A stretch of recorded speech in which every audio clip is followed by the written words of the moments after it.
My special guest has over 60 million in record sales. Now, record sales are different from back in the day because we actually went out into a record store with our allowance and we bought records. Kind of like, I'm into something good, Mrs. Brown, you've got a lovely daughter. I'm entering the eighth I Am, Silhouettes, Wonderful World, Just a Little Bit Better, Can't You Hear My Heartbeat? My personal favorite, Listen People, and so many more. My guest was 15 years old when we first got a glimpse of Peter Noone as the frontman in Herman's Hermits. And today, he continues to pack theaters and venues around the world. He's been dubbed the king of the 60s on the internet. I can attest to that. You got to follow him. Go to Peter's website, peternoone.com. There you can follow him on Facebook and Twitter. Please welcome the amazing Peter Noone. Peter, welcome to the Marc Berman Show. Hey, Mark, it's nice to be on your show. I'm looking forward to playing in Atlantic City. You know, when Herman's Hermits first started, I think his name was Mr. Hamed. There was a guy from Atlantic City who brought us over there, and he was so kind to us. He even took us to see, one year we were there, we got a private showing of the Beatles movie, Help, I think it was. And then we got to see our own movie, which was really weird, all in Atlantic City. It was like a great time for us there. It was always like a holiday, and we used to get to walk along that boardwalk at night because we couldn't walk along it in the daytime because there were hundreds of thousands of girls there. You nailed it, by the way. George Hammond. That's who it was. Good memory, man. Wow. He was such a nice guy to us, you know. I mean, but you know, we were lucky because Herman's Hermits were kind of gentlemen. You know, we were kind of well-educated. We were over-educated for the position of folks. And we really enjoyed being, you know, when we would get taken to dinner at people's houses and stuff like that because we were on the road. We were kids on the road. It was like we were in the school soccer team traveling the world, you know. Great stuff. Very fond memories of Atlantic City and how kind everyone was to us on those tours. Your show gets rave reviews. You return to so many of your venues year after year, and that's a testimonial to your longevity. Audiences can't get enough of the hits. Well, you know, I always do all the Herman's Hermits hits. I've always thought that there's nothing more sad than when you go and see an act and they don't do the songs that you want to hear. But we try to do every one. We do all the songs that were hits in America, and then we do, for fun, we do like a Johnny Cash song and a Monkey song and a Rolling Stones song, and you know, we mix it up a little bit, all from the '60s, but all, you know, fun songs. We know 300 songs now that we can just do, and we do every night. We do a different show, which is fabulous for us. When you were a lad growing up in Manchester, what led up to the Herman's Hermits of the '60s? You know, I was in many bands that sort of metamorphosized into Herman's Hermits. I was in a band called the Cyclones that was we played Shadows and Ventures, instrumental group. And my sister had a little concert like upstairs in somebody's loft. And I was so bad as the guitar player in this band that I decided that I should be the singer. And everybody agreed that it would be a good idea for me to stop playing the guitar and become a singer. And, you know, I had this fabulous record collection, so I knew everybody's songs. And I went to see a band called The Heartbeats, who had a single called Malcolm. I can't remember his name. Malcolm was the singer. And the singer didn't show up that night. And the guy from the band came up to me and said, "Would you help us out? Our singer hasn't shown up. What do you know?" And I said, "Well, I know all your songs. I don't know what key you do them in." And I got up and I sang all their songs. I knew them all. They were all basically American hit records. You know, Bobby Rydell, I'll Never Dance Again. Just American hits, Eon and stuff like that. Four Seasons, I Left Alone. But, you know, and I just joined in. And at the end of the evening, they said, "Well, we hope our singer never shows up. Would you be our lead singer?" So I said, "Yeah, I'll be the lead singer, but I'm only 14 and I want to be the boss." And they stupidly agreed that I could be the boss and I could choose the music. And then we brought in Keith Hopwood, he's like the guitar player on Mrs. Brown, You Got a Lovely Daughter. He's a very innovative guitar player. And he and I created what was Herman's Hermits. You know, the character of Herman which was from Sherman and Professor Peabody. And And the songs, we sat around and we learned The End of the World and, Silhouettes and Wonderful World and songs that we thought made sense for Herman's Hermits, for a 15-year-old boy's band. Sure. And it all sort of worked out. We always chose songs that nobody else did, because you couldn't. There was already a Beatles, there was already a Stones, there was already a Manfred Mann, and they were all doing different stuff from each other. So we had to go look everywhere else. So we found all these odd songs like Henry VIII and Leaning on a Lamppost and Mrs. Brownie Got a Lovely Daughter. And then Graham Gouldman was a songwriter, and he was in another band that was going at the same time as ours called the Mockingbirds, with two other guys who were also in 10cc with him. And we'd get first look at his songs, and he'd written Bust Up and Feel Love and No More Day and Listen People, which you referred to earlier. And, we'd get the first shot at them. I mean, we recorded For Your Love before the Yardbirds, but we didn't think it was a single.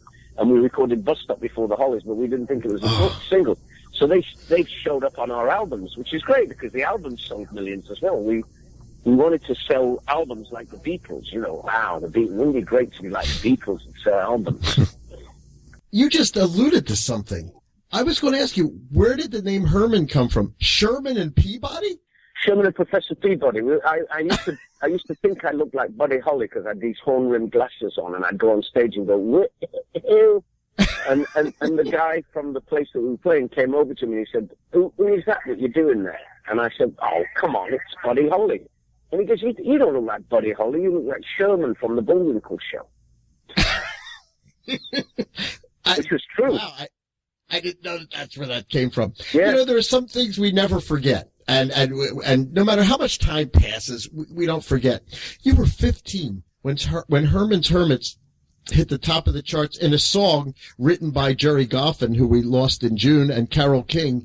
What were your thoughts when you went to the top of the charts at 15 years old? I'm into something good. You were 15.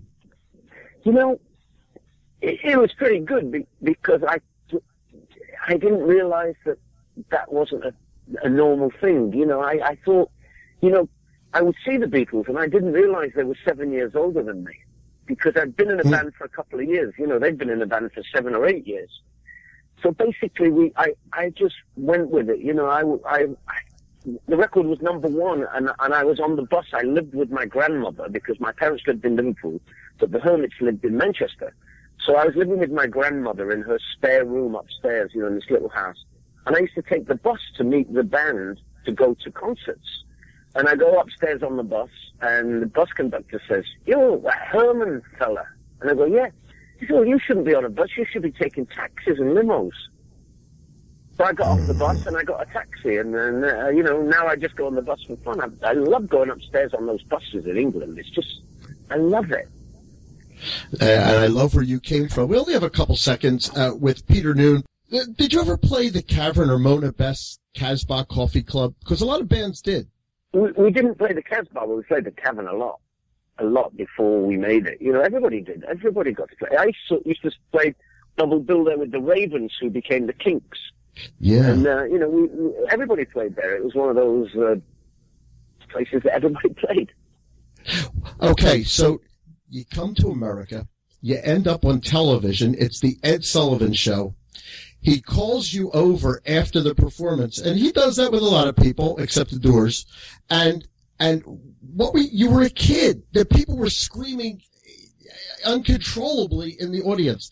How powerful was it to be on that show for Herman's Hermits? Well, we only did it because we thought, because we heard that we could meet Frankie Valli and the Four Seasons because they were on as well. We didn't even know who Ed Sullivan was. England didn't know who he was.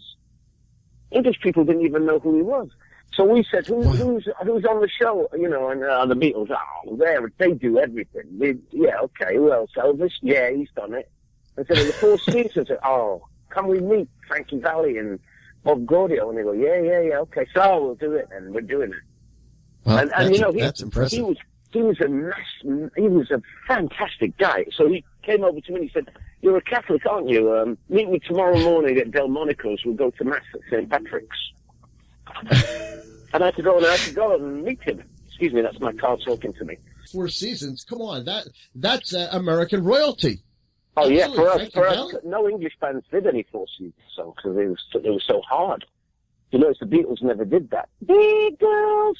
You know, I think I was the only one who could do that. Nobody could do that. I mean, no English boys could do that. Two guys in one band, I think, can't remember, but they did that Token song, you know, he's in town.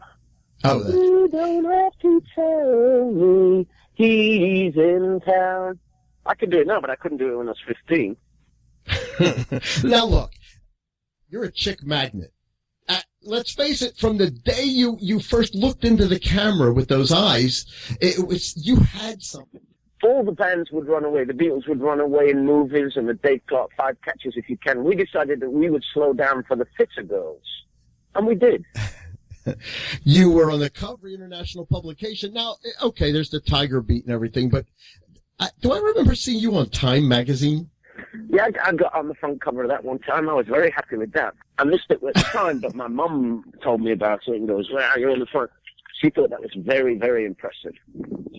Yeah, but then come the 70s, and you're writing did you work with David Bowie? Yeah, you know, he had a couple of songs, and he played the piano. We made a couple of records, and he helped me out on the records. Good guy, David. Still a good guy. Still around. Still working. Now, there's shows and theater in London. However, we have Broadway, and you even appeared on Broadway. Was it Pirates of Penzance? Yeah, and I did. Oh, my friend, ride this train. Okay, yeah. This is reality radio. It's coming down the track. Yeah. Well, I'm in America, so I'm hearing trains. I did Broadway. I did a couple of Broadway shows. I did Pirates of Penzance and Romance. And, you know, I'm not over with that. I'm still only 66. I can still shake a leg a little bit. And then you made it to the small screen. And that's a great thing because married with children, you know, Peter, this is pretty cool stuff. I only do cool stuff. You know, I even did, me and Davy Jones did the voices from Phineas and Ferb is it Phoebus and Ferb? Phineas and Ferb, yeah. A cartoon, we played the voice. Me and Davy would do the two characters. So if you ever see that, we did a song called Meatloaf, which is a classic. Davy Jones and Peter Noone sing Meatloaf. I've got about 2 minutes left. This is Peter Noone, peternoone.com. You got to go there. You can follow him on Facebook. And really, you want to follow him on Facebook because if you really want to see today and yesterday, that's where you'll find it. Peter Noone, you got to go to the website. I'm telling you, I do. And the stuff that they put up is incredible. Yeah, and Marc, you know what I do, Marc, is on stage now, I take my phone on the stage with me, and I do a selfie of me and the audience. So it's kind of fun. Actually, I see it. That's on Instagram. And it goes on Facebook as well. Is there a venue or event in your life that's the most memorable of almost any show you've performed? Is there something that you still think about and go, damn, I can't believe I did that?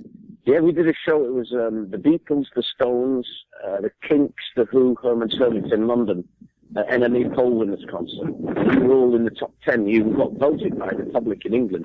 And we did it 2 years in a row with the Beatles. Beatles first, and we were in the top 10. I can't remember. You know, if you don't win, you just the place is great. So we did that show a couple of years on the run, like 65, 66. Both great. I got to hang around with John Lennon, and he'd buy me drinks because I wasn't old enough to buy them myself, you know. Well, as we say on the Marc Berman Show, good music is good, but great music lives forever. And that's what brings us to today. Women still scream at your shows. It's absolutely a phenomenon because the 60s bands, sure, many of them still tour and many play the Marc Berman Show. Well, you know, now when women scream at my show, it's because somebody's run over their toe on a scooter. No, it isn't. Stop. This is Peter Noone. Hello, this is Peter Noone, Herman from Herman's Hermits, and you're listening to the Marc Berman Radio Show. So am I.